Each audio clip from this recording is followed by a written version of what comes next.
Queridos e amados irmãos, a graça e a paz do Senhor. Nós vamos dar continuidade ao nosso estudo na carta de João. No capítulo 4, nós vamos ler os versículos de 1 a 6. E nesse momento nós pedimos a Deus que, com o auxílio do seu Santo Espírito, possa estar preparando nossas mentes e corações para que possamos ler e entender a sua palavra.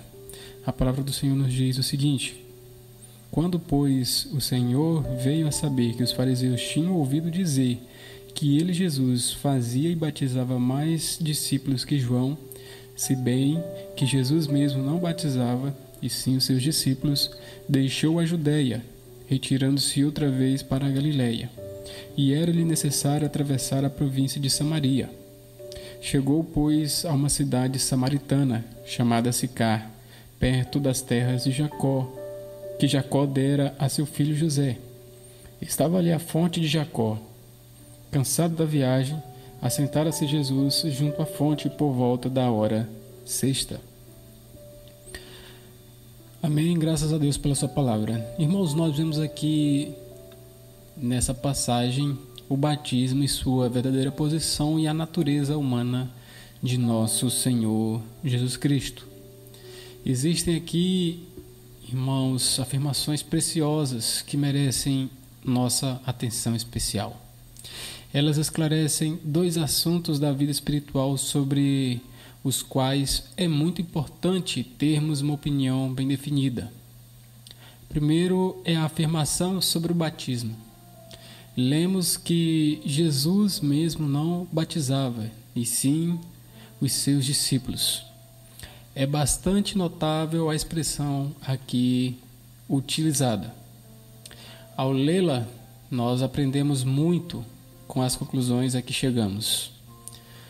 Primeiro, que o batismo ele não é a parte principal do cristianismo. E batizar não é a missão mais importante dada aos ministros, meus irmãos. Quando falamos em batismo, há uma confusão completa. Alguns dão muita importância à forma do batismo, que se esquecem da sua teologia. Outros chegam até a confundir a salvação com batismo. Alguns dizem que o batismo lava pecados, e ainda outros afirmam que o batismo tem caráter mágico, ele espanta os males. Primeiro, o batismo não salva ninguém, isso é claro. Ele foi sempre uma das provas de arrependimento. Mas a verdadeira prova de arrependimento está na vida transformada, que isso fique bem claro. No Novo Testamento, vemos que no dia de Pentecostes, Pedro disse que os arrependidos deveriam ser batizados em nome de Jesus para receber o dom do Espírito.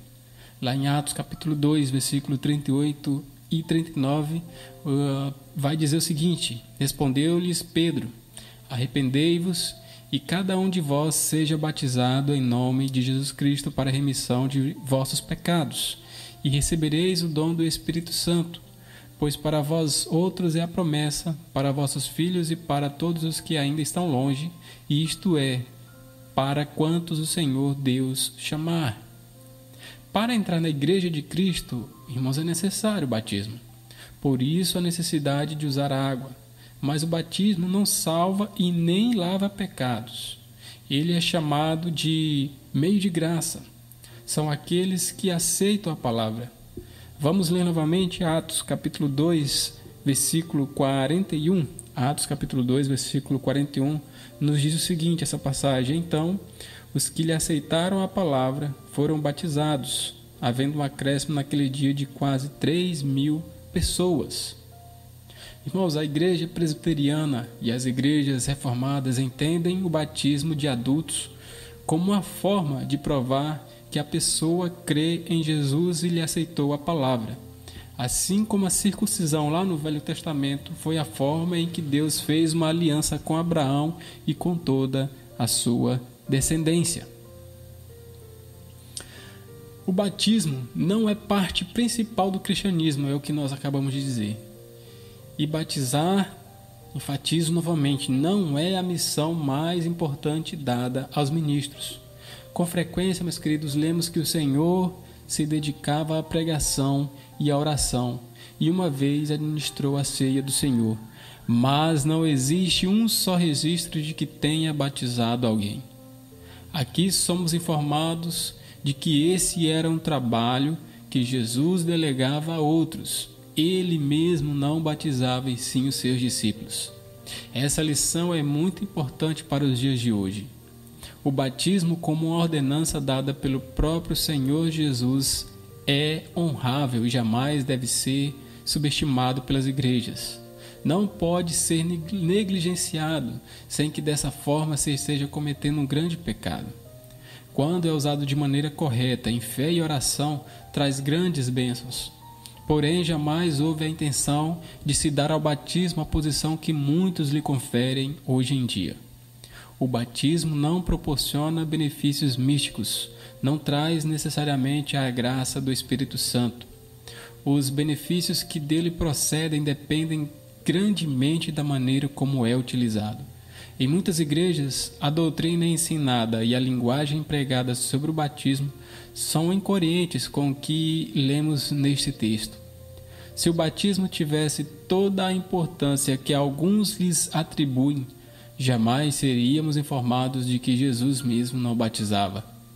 Devemos estabelecer com firmeza em nossas mentes que a primeira e mais importante missão da Igreja de Cristo é pregar o Evangelho. As palavras do apóstolo Paulo precisam ser lembradas, quando ele disse lá em 1 Coríntios capítulo 1, versículo 17, onde o apóstolo diz: não me enviou Cristo para batizar, mas para pregar o Evangelho, não com sabedoria de palavra, para que se não anule a cruz de Cristo. Quando o Evangelho de Cristo é pregado com fidelidade, amados, e inteireza, não precisamos ter receio de que as ordenanças sejam menosprezadas. O batismo e a ceia do Senhor serão sempre honrados da forma mais sublime nas igrejas em que a verdade que está em Cristo é ensinada e conhecida de maneira mais completa. Também devemos observar a afirmação sobre a natureza humana de nosso Senhor. Lemos que Jesus estava cansado da viagem. Por meio dessa e de outras expressões no Evangelho, aprendemos que Jesus possuía um corpo exatamente como o nosso. Quando o Verbo se fez carne, tomou sobre si uma natureza semelhante à nossa em todas as coisas, menos em relação ao pecado. Assim como nós, Jesus passou da infância à juventude e da juventude à vida adulta. Sentiu fome, sentiu sede, ele sentiu dor e necessidade de dormir. Estava sujeito às mesmas necessidades que nós. Em todos os aspectos, seu corpo era semelhante ao nosso, mas sem pecado. Essa verdade traz pleno conforto aos verdadeiros crentes. Aquele em quem os pecadores são convidados a buscar perdão e paz é perfeitamente homem e Deus. Ele tinha uma natureza verdadeiramente humana quando esteve sobre a terra e levou consigo essa natureza quando subiu ao céu. À direita de Deus temos um sumo sacerdote que pode compadecer-se de nossas fraquezas, pois ele mesmo sofreu ao ser tentado. Ao clamarmos a ele, nos momentos de dor e de fraqueza física, ele compreende perfeitamente o que lhe dizemos. Quando nossas orações e louvores estão enfraquecidos por causa do cansaço físico, ele compreende nossa condição, conhece nossa estrutura, sabe por experiência própria o que significa ser homem. Além de blasfêmia, é ignorância afirmar que a Virgem Maria ou qualquer pessoa pode sentir mais compaixão por nós do que Cristo. Visto que Jesus tem natureza humana, pode entender completamente tudo o que diz respeito à natureza do homem.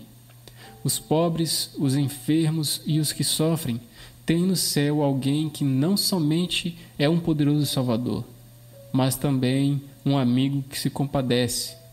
O servo de Cristo deve apegar-se firmemente à verdade da existência dessas duas naturezas, perfeitas e completas, presentes naquele a quem ele serve. Sem dúvida, o Senhor Jesus Cristo, em quem o Evangelho nos convida a crer, É o Deus Todo-Poderoso e em todo igual ao Pai, capaz de salvar completamente todo aquele que por seu intermédio se chega a Deus. E visto que conhece por si mesmo todos os sofrimentos físicos dos homens, Jesus, sendo perfeitamente homem, é capaz de se simpatizar com eles. Poder e compaixão estão combinados de forma maravilhosa naquele que por nós morreu na cruz. Visto que Ele é Deus, podemos descansar nele o fardo de nossas almas, com total confiança. Ele é poderoso para salvar. Como Ele é homem, temos liberdade para lhe falar sobre as várias provações herdadas por nossa carne. Ele conhece o coração do homem. Nessa verdade, há descanso para o cansado. Essas são as boas novas. Nosso Redentor é perfeitamente homem e Deus. Aquele que nele crê possui tudo o que um filho de Adão precisa para se sentir seguro e em paz. Amém. Graças a Deus pela sua palavra que nós lemos. Nós rogamos ao Senhor que essa palavra possa habitar em nossos corações. Oremos, meus queridos e amados irmãos. Senhor, nosso Deus e nosso Pai. Graças nós te damos porque a tua verdade chegou até nós. Não porque nós somos merecedores ou porque nós fizemos algo de especial, mas pela tua infinita e bondade, graça que nos alcançou é que hoje nós temos o privilégio, Senhor, de sermos chamados filhos teus. Agradecemos porque nós podemos, através do batismo, mostrar às demais pessoas o nosso arrependimento, mostrar às pessoas que nós nos arrependemos da forma pecaminosa que nós vivíamos. Não que nós tenhamos chegado à perfeição, mas nós lutamos, Senhor, para não pecar. E rogamos que, com o auxílio do Teu Santo Filho e do Teu Santo Espírito, Tu possa estar nos aperfeiçoando cada dia mais. Em nome de Cristo Jesus é que nós, gratos, oramos. Amém. Irmãos, obrigado por assistir mais um episódio e não se esqueçam de se inscrever no canal, assistir os vídeos, deixe o seu like e principalmente compartilhe a palavra.